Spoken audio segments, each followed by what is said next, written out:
네, 안녕하세요. 커피도사입니다. 오늘은 영상 들어가기 전에 지난주에 정말 대한민국의 비극이었죠.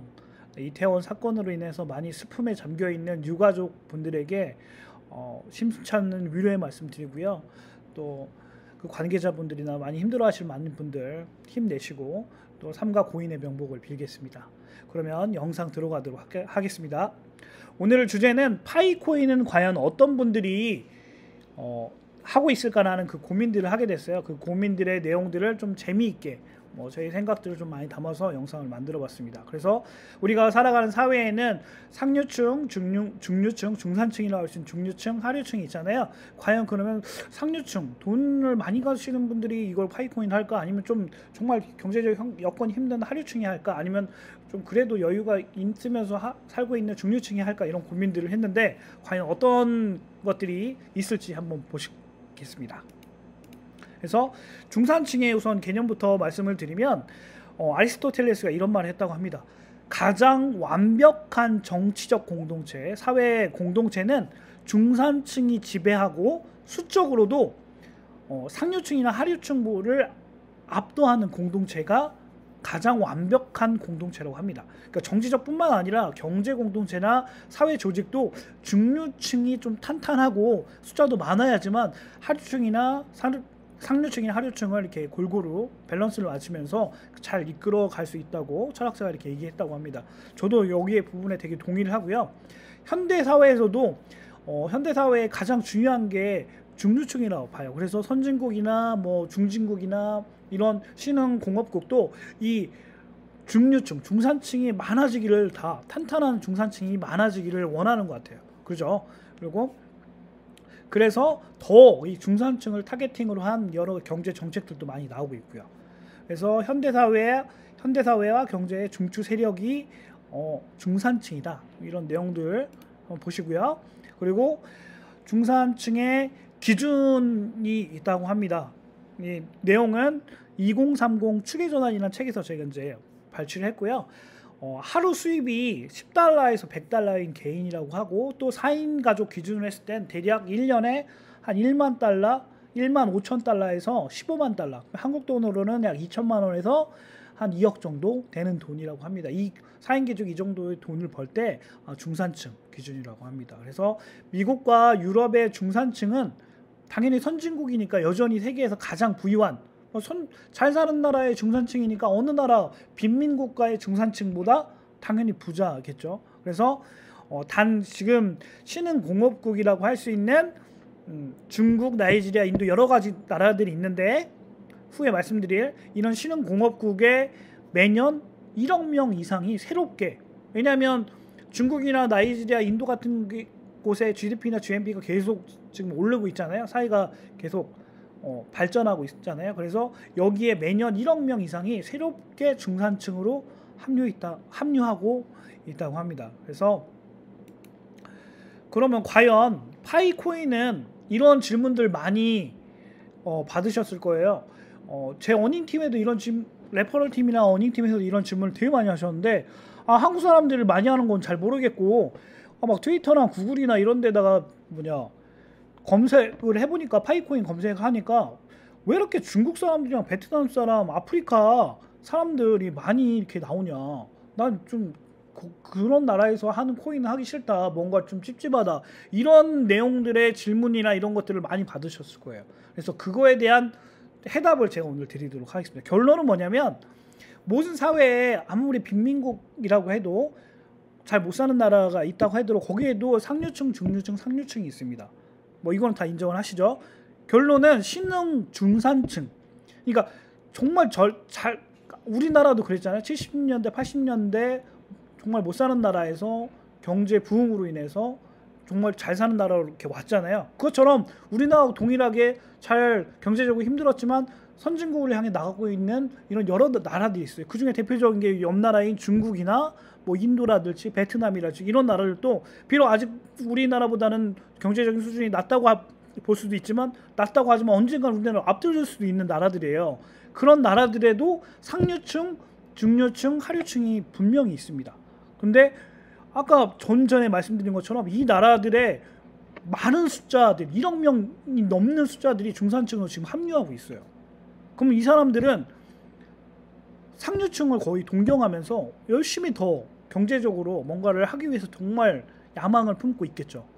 그 내용을 말씀드린 거예요. 그 숫자가 많은 나라, 그리고 그런 욕망들이 재테크나 가상화폐나 이런 거에 대해서 더 공부하고 알아가려는 숫자가 더 많은 나라이기 때문에 결론은 파이코인을 중국이나 베트남, 아프리카 국가들이 많이 할 수밖에 없다는 게 제가 오늘 드리고 그러니까 영상에 담고자 하는 가장 핵심 중의 핵심입니다. 좀 이해가 되셨나요? 그래서 9세대 선진국이라고 할 수 있는, 예전부터 선진국의 중산층이라고 할 수 있는 분들, 2대째, 3대째 중산층으로 계속 세대로 이렇게 오고 있는, 대물림하고 있는 선진국의 그 중산층은 점점 숫자가 줄어들고 있어요. 우리나라도 지금 경제적 문제 때문에 중산층이 많이 줄어들고 있다고 하잖아요. 그리고 신세대, 어떻게 보면 신흥공업분, 다 이제 잘 살기 시작하는 그런 정말 경제 대국으로 가고 있는 이런 나라들의 새로운 중산층은 반대로 점점 증가하고 있다고 합니다. 그렇기 때문에 거기 이런 신흥공업국의 그러니까 중산층이 많이 늘어나고 있고, 그 중산층이 점점 많아지고 있는 나라가 어디냐? 여기 말씀드린 중국, 베트남, 인도, 나이지리아, 남아프리카 공화국, 케냐, 이집트예요. 여기에서 지금 파이코인을 가장 많이 하고 있는 나라가 중국이고요. 그 다음 베트남. 그 노드도 어떻게 보면 파이코인에 관심도를 보여줄 수 있는 뭐 척도잖아요. 그 노드 수도 중국, 베트남이 1, 2위 하잖아요. 그리고 우리나라가 3위. 이렇게. 그래서 이런 나라들이 많이 있기 때문에 결국에는 이 나라들의 중산층들이 파이코인을 많이 하고 있다는 게 제 결론입니다. 그리고 2030년 되면 가장 큰 소비 시장은 중국, 인도, 나이지리아가 될 거라고 많은 미래학자들이 예측을 하고 있어요. 저도 이거에 정말 동의를 하고 있고요. 왜냐하면 중국, 인도, 나이지리아의 많은 중산층들이 늘어나고 있으니까. 소비의 가장 큰 그 주체가 되는 게 중산층이잖아요. 그럼 그 중산층이 많이 늘어나고 있는 나라가 가장 큰 소비 시장이 되겠죠. 그래서 보시면 뭐 트위터를 파이코인 하시는 분들은 꼭 하셨으면 좋겠습니다. 테슬라의 대표가 이제 이번에 인수를 했잖아요. 그래서 트위터에도 많은 변화가 있을 것 같아요. 근데 그 기존의 트위터에서 지금 어떻게 보면 인플루언서, 스피커라고 할 수 있는 많은 사람들이, 특히 파이코인에 관련된 스피커 인플루언서들이 어디가 왔냐면 당연히 중국이 많습니다. 중국인들이 올리는 글들을 자세히 한번 보시면 되게 고급 식당에서 티셔츠나 모자나 이런 것들을 맞춰 입고 시간을 내서 여기서 모여서 막 그 세미나 같은 걸 해요. 과연 이런 사람들이 상류층일까요? 중류층일까요? 하류층일까요? 제가 볼 때는 상류층은 별 관심이 없을 것 같고요. 이미 잘 살기 때문에 굳이 이런 식당에 가지도 않고, 개인 프라이버시 때문에 제가 볼 때는 중류층 사람들이 상류층에 대한 그 동경, 재테크에 대한 동경, 가상화폐에 대한 이런 관심, 이런 게 훨씬 높을 것 같아요. 그래서 이런 식당들을 빌려서 같이 정보 교류도 하고 모임도 하고 하는 것 같습니다. 네. 그리고 우디라고 아마 많은 분들이 아실 거예요. 파이코인에 열정적으로 있는 분들, 우디. 근데 이 우디가 어디 나라 사람이냐면 나이지리아 사람입니다. 나이지리아에서도 상당히 많은 사람들이 파이코인을 하고 있는 걸로 알고 있어요. 그만큼 영향력이, 아프리카에서도 되게 영향력 있는 인플루언서 중에 하나거든요.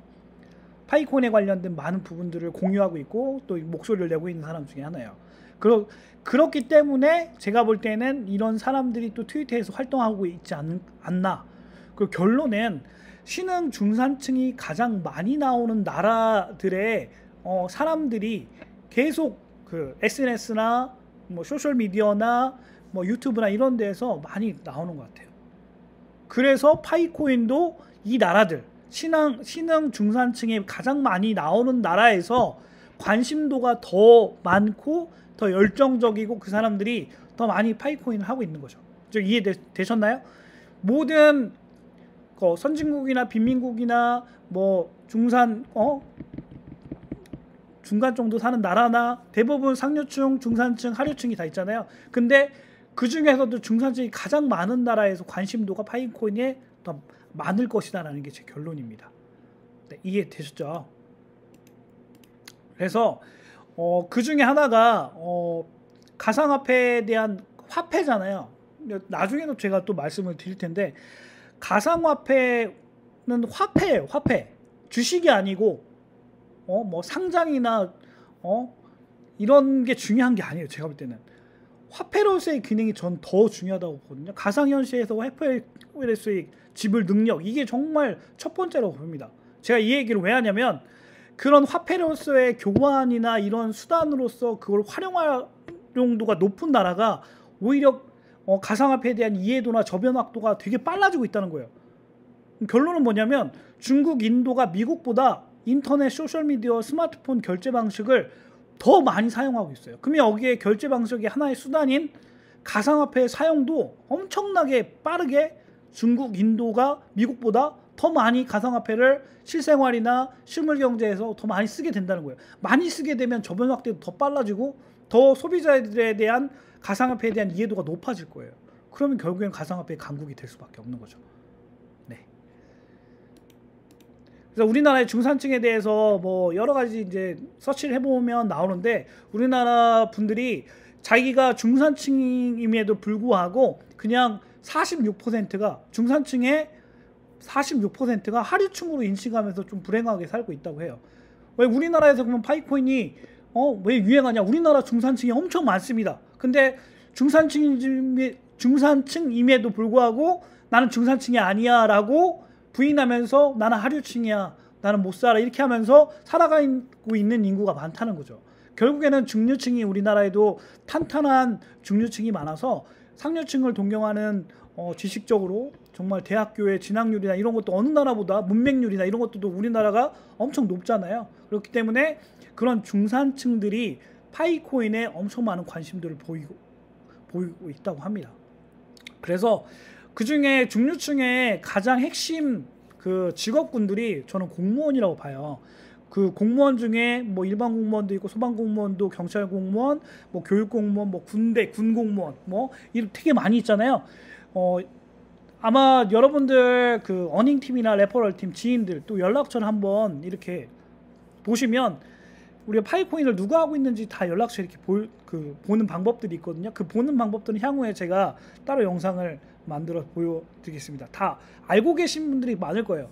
그분들의 데이터를 제가 제 그 인맥이나 제 연락처나 저희 아버지나 제 지인들의 연락처를 통계를 내보니까 누가 제일 많이 하고 있더냐?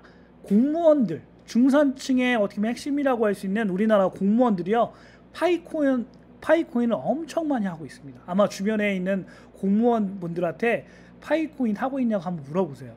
되게 많이 하고 계실 겁니다. 그래서 마지막으로 결론은 파이네트워크는 정말 앞으로 그 미래학자가 내다봤던 것처럼 앞으로는 중국과 인도의 매해 1억 명씩 증가하는 중류층이 많은 이런 나라들이 소비시장, 전 세계 소비시장을 압도할 거다라는 이런 그 데이터들 제가 전에 서두에 말씀드렸잖아요. 중간에 그것처럼 많은 미래학자들이 그렇게 예측하고 있거든요. 근데 그 중산층이 제일 많이 관심도를 보이고 있는 게 제가 볼 때는 파이코인이라고 봐요. 그래서 파이코인은 그런 타겟팅도 정말 명확했고 정도를 가고 있구나. 정말 중류층의 그런 부의 재분배와 부를 향한 욕망과 야망들을 정확하게 간파해서 그들이 선호할 수 있는 것들을 많이 생태계를 만들어가고 있구나 라는 것들이 제 생각의 결론이었습니다. 그래서 앞으로 제가 매번 영상에도 말씀드린 것처럼 이제 얼마 안 남았습니다. 저희가 이제 축배를 들고 할 날이 얼마 안 남았으니까 그때까지 단 한 개의 파이코인이라도 더 많이 모을 수 있는 방법들을, 그리고 매일매일 채굴 열심히 하시고 열심히 꾸준히 채굴 하셨으면 좋겠습니다. 오늘 영상은 여기까지고요. 재미있게 앞으로도 제 영상 봐주셨으면 좋겠습니다. 오늘도 구독과 좋아요 부탁드리겠습니다. 감사합니다.